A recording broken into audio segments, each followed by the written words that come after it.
कि भारतीय जनता पार्टी जो कहती है वो समाजवादी पार्टी काम करने का काम करती है।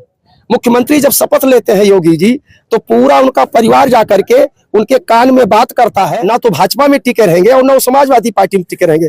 अगली बार जब आप मिलेंगे अगले चुनाव में, तो दोनों लोग दूसरे दलों में खड़े हुए नजर आपको आएंगे। बेरोजगार नौजवानों को सबसे ज्यादा अगर अस्थायी रोजगार किसी ने देने का काम किया तो आदरणीय बहन कुमारी मायावती जी ने देने का काम किया है। आज आकाश आनंद जी आ रहे हैं अम्बेडकर नगर, कितना प्रभाव पड़ेगा इस अयोध्या मंडल में?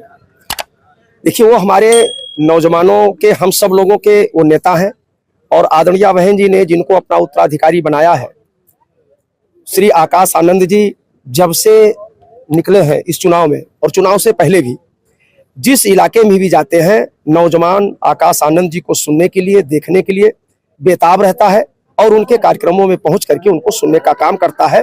और सुनता ही नहीं है, आकाश आनंद जी के साथ चट्टान की तरह खड़ा भी है। ऐसा देखा जाता है बड़े पैमाने पर जो है युवा वो एसपी के साथ में दिखता है, टीम आर्मी के साथ में दिखता है। देखिए, दिखना अलग चीज है, करना अलग चीज है। नौजवानों के लिए सबसे ज्यादा काम अगर किसी ने किया है तो आदरणीय बहन जी ने अपने शासनकाल में किया है। और चाहे सांसद बनाने का हो, चाहे विधायक बनाने का हो, चाहे पंचायत के चुनाव में हो, चाहे पार्टी संगठन में हो, 50% से अधिक भागीदारी बहुजन समाज पार्टी नौजवानों को हमेशा देती है। और आप इतिहास देखिए कि नौजवान ही ज्यादा सांसद हुए हैं, विधायक हुए हैं। तो नौजवानों का हितैषी कोई है तो उस पार्टी का नाम बहुजन समाज पार्टी है।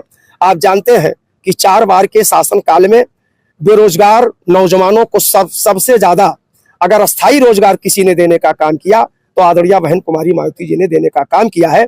इसलिए नौजवान समाजवादी पार्टी की सरकार को देख लिया, भारतीय जनता पार्टी की सरकार को देख लिया है। अब नौजवान पुनः उन्हें लग गया है कि हम उनके बहकावे में आ गए थे, भटक गए थे। लेकिन नौजवान को अगर रोजगार कोई देगा तो सिर्फ बहुजन समाज पार्टी देगा और बहन कुमारी मायावती जी देंगी। इसलिए नौजवान बहुजन समाज पार्टी के साथ है। आज अम्बेडकर नगर में रैली हो रही है। अम्बेडकर नगर के 2 नेता जो है, पूर्व में रितेश पांडे जी जो सांसद रहे, वो भी पार्टी से बाहर होकर के चुनाव लड़ रहे हैं भाजपा से, और इसके साथ लालजी वर्मा भी जो है, कितना नुकसान करेंगे? बहुजन समाज पार्टी को नुकसान होगा या नहीं? देखिए, दोनों लोग बहुजन समाज पार्टी के नर्सरी से निकले हुए लोग हैं। बहुजन समाज पार्टी ने श्री लालजी वर्मा जी को कई बार विधायक बने। बहुजन समाज पार्टी के शासनकाल में माननीय बहन जी अपने मुख्यमंत्री काल में सबसे महत्वपूर्ण पदों पर बैठा करके लालजी वर्मा जी का सम्मान करने का काम किया। और मुख्यमंत्री जिस बैठक में प्रधानमंत्री के मुख्यमंत्री को जाना था, खुद न जाकर के श्री लालजी वर्मा जी को भेजने का काम करती थी। यानी सबसे ज्यादा सम्मान आदरणीय बहन कुमारी मायावती जी ने श्री लालजी वर्मा जी का किया। और रही रितेश पांडे जी की, रितेश पांडे जी अगर पढ़कर लौटे हैं तो विधानसभा चुनाव लड़ने का अगर मौका मिला तो बहुजन समाज पार्टी में मिला। पहली बार लड़े, हारे, फिर दोबारा टिकट मिला, जीते। फिर जितने हमारे विधायक थे उन विधायकों में सिंगल एक व्यक्ति को लोकसभा का टिकट दे करके, नौजवान थे, इनको आगे बढ़ाने का आदरणीय बहन जी ने काम किया।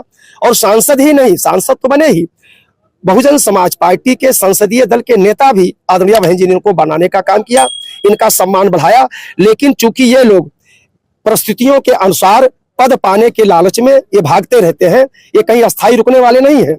वो ना तो भाजपा में टिके रहेंगे और ना वो समाजवादी पार्टी में टिके रहेंगे। अगली बार जब आप मिलेंगे अगले चुनाव में, तो दोनों लोग दूसरे दलों में खड़े हुए नजर आपको आएंगे। इसलिए बहुजन समाज पार्टी के सेहत पर कोई फर्क नहीं। मायावती जी अकेले चुनाव लड़कर प्रधानमंत्री बन सकती है? बिल्कुल बन सकती है, बनने में कौन सी दिक्कत है भाई। अगर 22 से 25% वोट हम अकेले हैं और हम वोटों का जो हम टिकटों का बंटवारा बहन जी करती हैं, वो विभिन्न जाति समाज को देती हैं, चाहे अगड़ा हो, चाहे पिछड़ा हो, चाहे मुस्लिम हो। अगर हर समाज से लोग अपना अपना नेता चुन के भेज दें तो बहुजन समाज पार्टी की मुखिया आदरणीय बहन जी प्रधानमंत्री बन जाएंगी। सपा के लोग तो कह रहे हैं तो बसपा बी टीम है, भाजपा की। भाई बी टीम कौन है ये तो उनसे भी आप पूछिए ना, कि भरे लोकसभा में समाजवादी पार्टी के संस्थापक श्री मुलायम सिंह यादव जी प्रधानमंत्री के कार्यों की सराहना करते हैं और कहते हैं कि दोबारा प्रधानमंत्री को खुद जीत के फिर आना चाहिए। वो बी टीम हुए, हम बी टीम हुए। मुख्यमंत्री जब शपथ लेते हैं योगी जी, तो पूरा उनका परिवार जाकर के उनके कान में बात करता है। वो बी टीम हुए, हम बी टीम हुए। जितने भी बाबरी मस्जिद को विध्वंस कराने वाले कल्याण सिंह से लेकर के जितने भी हाई प्रोफाइल नेता थे, उनको समाजवादी पार्टी ने गले लगाया, राज्यसभा में भेजा, सांसद बनाया, विधायक बनाया, मंत्री बनाया, तो ये सब विदित है कि भारतीय जनता पार्टी जो कहती है वो समाजवादी पार्टी काम करने का काम करती है। काफी सवाल बीएसपी कितने वोटों से जीत रही है? अब ये तो जनता बताएगी, मैं कौन होता हूं जिनके बताने वाला कितने वोटों से जीतेंगी। बहुजन समाज पार्टी जीतेगी, मैं इतना कह रहा हूं। 400 पार का नारा चल रहा है प्रधानमंत्री जी का इस समय, 400 पार, उस पे क्या कहना उनका 400 सीट का नारा नहीं है, उनका है कि 400 गुना महंगाई हम बढ़ाएंगे।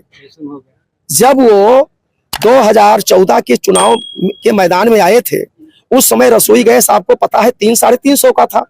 आज रसोई गैस आपका 1100-1200 का है। महंगाई 3 गुना बढ़ी कि नहीं बढ़ी? इसी प्रकार से कोई एक वस्तु आप लीजिए जिसकी महंगाई 4 गुना न बढ़ी हो, तो वो बड़े चालाक लोग हैं। महंगाई बढ़ाने की बात जैसे एक जुमले के रूप में कह रहे हैं। जब वो पहली बात तो सत्ता में उनको आना नहीं है, लेकिन अगर किसी गलती बस अगर आ गए तो महंगाई 4 गुना बढ़ाएंगे, वही वो बता रहे हैं। बगल में हम अम्बेडकर नगर के बगल में राम मंदिर का निर्माण हुआ है, कितना प्रभाव डाल सकता है? कोई प्रभाव नहीं। बहुजन समाज पार्टी के मतदाताओं में कोई प्रभाव नहीं। यह देश विभिन्न जातियों और धर्मों का देश है।